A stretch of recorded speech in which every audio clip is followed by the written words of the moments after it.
So he gets back in the car, and I said, listen, I said, I know you don't know me from anything, but if you don't mind, can I ask you a couple questions? Do you mind if I say something to you? He's like, sure.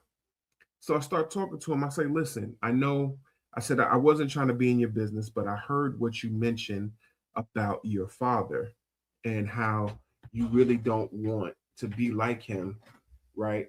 I said, you have a choice right now to control what happens with your family, right?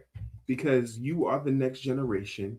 You are your father's son. That's not going to change. But you have an opportunity for it to be different. I said, because there's the legacy that you receive, and you can't help the legacy that comes before you. But there's also the legacy you leave, which you have control over that. And this is what I was explaining to him. I said, if you don't want your father to continue drinking and you don't want that lifestyle to continue to be a part of your family, I said, you have to be the difference, right? I said, and I'm not saying you got to go in and tell everybody stop drinking, stop doing this, stop doing that, right? Because then they're going to rebel. But you could just quietly just not drink around them. Just quietly just say, I'm good. I'm not going to do this anymore. I'm kind of changing my life around.